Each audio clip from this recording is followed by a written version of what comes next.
I am Joel Crosskill. The opposition spokesman on health has raised concerns about missed deadlines in the upgrading of the Cornwall Regional Hospital in Western Jamaica. It is further exacerbated by the dengue crisis, which he says is putting a strain on health services island-wide. Here is Christine Forbes with that story. The dengue epidemic, coupled with the hand, foot and mouth disease, and a new deadline for rehabilitation at Cornwall Regional Hospital, is a cause for concern for the Shadow Minister of Health, Dr. Maurice Guy. He argues that the deadline is putting a strain on what he describes as an already fragile healthcare system. We were given dates from February last year, May last year, August this year, and December this year. Now we're being told that the new deadline is towards the end of 2020.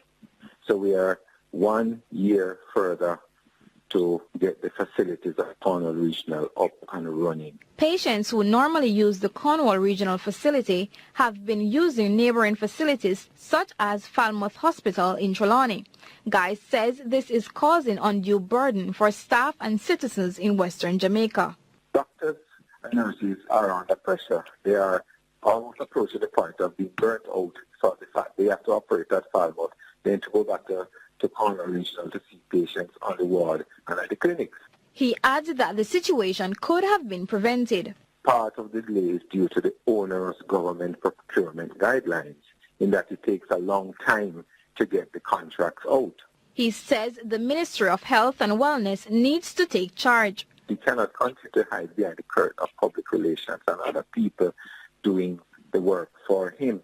He has ultimate responsibility for the Ministry of Health and Wellness, under which Cornwall Regional Hospital falls. Christine Forbes, CVM Live.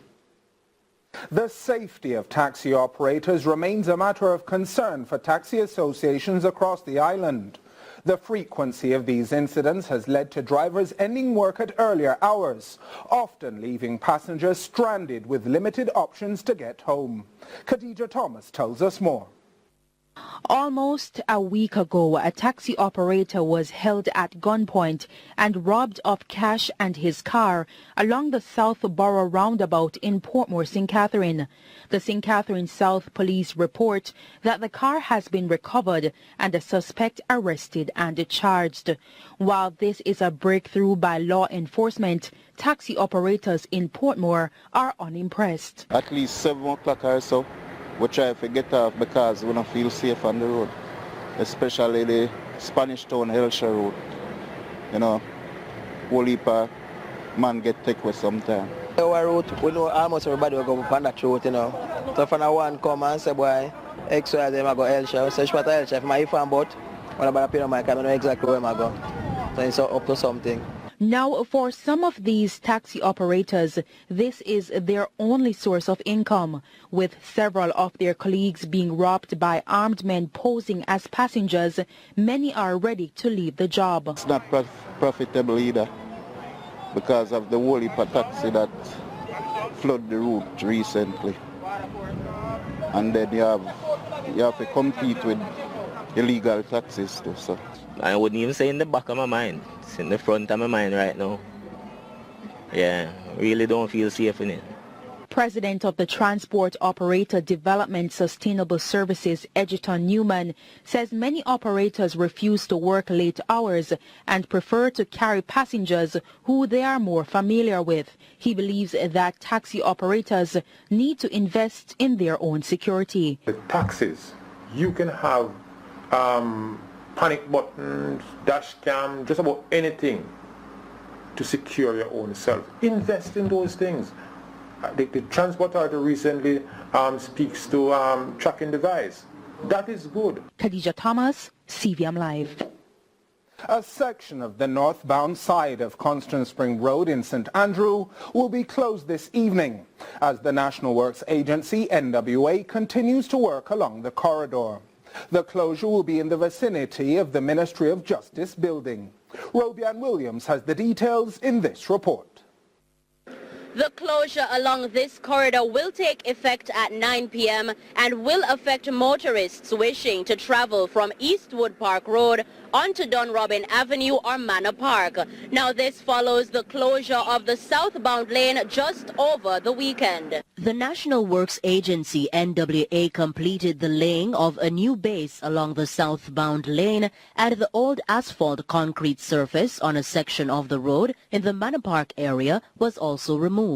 Paving works are to be conducted in the vicinity of the Sandy Gully Bridge near the Ministry of Justice and the road between Grosvenor Terrace and Norbrook Drive in Manor Park. Constant Spring Road in the vicinity of the Ministry of Justice will be closed at 9 p.m. on Monday. The road is slated to be reopened at 12:30 p.m. on Tuesday. The stretch will again be closed at 9 p.m. on Wednesday to reopen at 4 a.m. on Thursday. It will again be closed at 9 p.m. on Thursday and reopened at 4 a.m. on Friday, December 20. But how are these traffic changes affecting motorists and commuters? It's a bit bad, man. I rough for the motorists, man. Because all the way around, that look a bit hectic. But I want them things, because we're still glad for the road, you know. When it finish, we are nice, all right? If you say it go, I just say it go. So if you have a divert, just have to just divert. For a main road like this, where most people travel to and from to work, it is going to be inconvenient because you have to take other roads, and I feel there are going to be a lot of traffic. Communications manager at the NWA explains that the activities are being ramped up in order to ensure the completion of the targeted sections before the closure of the asphalt concrete plant that supplies this critical material for the roads.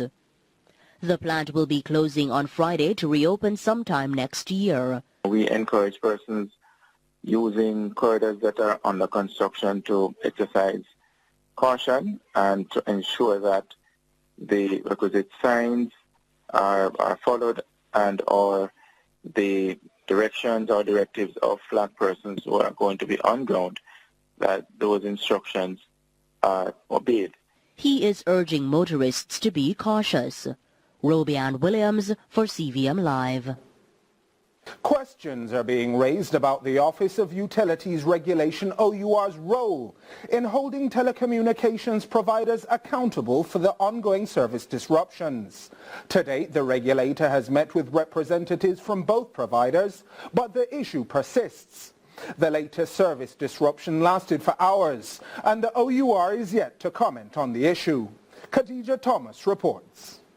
Hours without service, customers unable to make calls and send messages from their Flow provider phones, while Flow has indicated that it will be submitting a report to the Office of Utilities Regulation OUR and Technology Minister Favour Williams. Many believe that this is not enough and are wondering what is the OUR's role in the matter. The OUR is expected to be the regulator and take action in ensuring that both providers maintain the highest standards, but questions are being raised about whether this function is being carried out. However, the OUR says it is restricted by the Telecommunications Act and cannot apply fines to Digicel or Flow. Other measure that's available to the OUR is court action, which we are reluctant to take because it's not in the interest of the customers or any of the parties involved, because we know court actions take a long time. However, the president of the Jamaica Chamber of Commerce says that the OUR has the power to hold the telcos to account. The OUR oversees both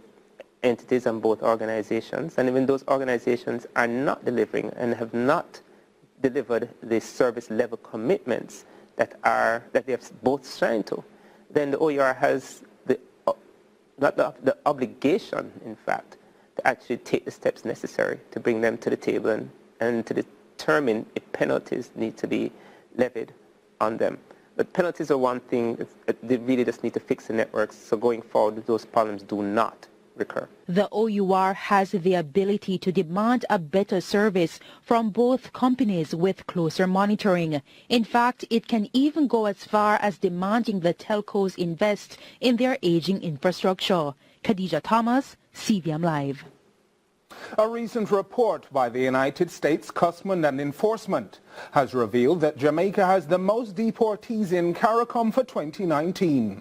Of the more than 5,300 Caribbean nationals who were deported, the majority of them were Jamaicans, behind the Dominican Republic and Cuba. Jamaica Maitland reports. 751. That's how many Jamaicans were deported from the United States for the fiscal year 2019, according to a recent Immigration and Customs Enforcement report. It says for the period October 1, 2018 to September 30, 2019, over 750 Jamaicans were repatriated for crimes committed in the U.S. The figure is just shy of the 792 deported in the previous year. President of the Jamaica Association of the Resettlement of Returning Residents, Percival Latouche, says the figures are hard to dissect as there is no way to tell the reason for deportation. 90% of them is not criminal. They find themselves at the wrong place, at the wrong time, wrong accent, wrong color, wrong attire. That's it. That's it. That's it. And it's a plain facts. That people think that they are criminals. They are not. According to the Enforcement and Removal Operations report, charges may range for driving under the influence, which accounts for the most violation, to regular traffic offenses, to overstaying, assault and drug-related crimes. But with a country that is already plagued with crime and a murder rate that is arguably too high, the JAR president is calling on a more structured plan to rehabilitate the deportees. We have a load here that they are not working, they have got nothing to do, there's no jobs, there's no nothing, and you are bringing in 700, how are we preparing for them? And immigration lawyer in the United States, Sekou Clark, theorizes that with the heightened political climate, he predicts that more foreigners will be deported. He explains that with the new immigration policies by the Trump administration, there is a fear that immigrants are being targeted. Mr. Clark revealed that immigrants are also treated differently when they have lawyers versus without. And also empowering officers to have a wider discretion on people who they can remove in an expedited manner from the airport or ports of entry. So those numbers are definitely skewed by that new desertion of power.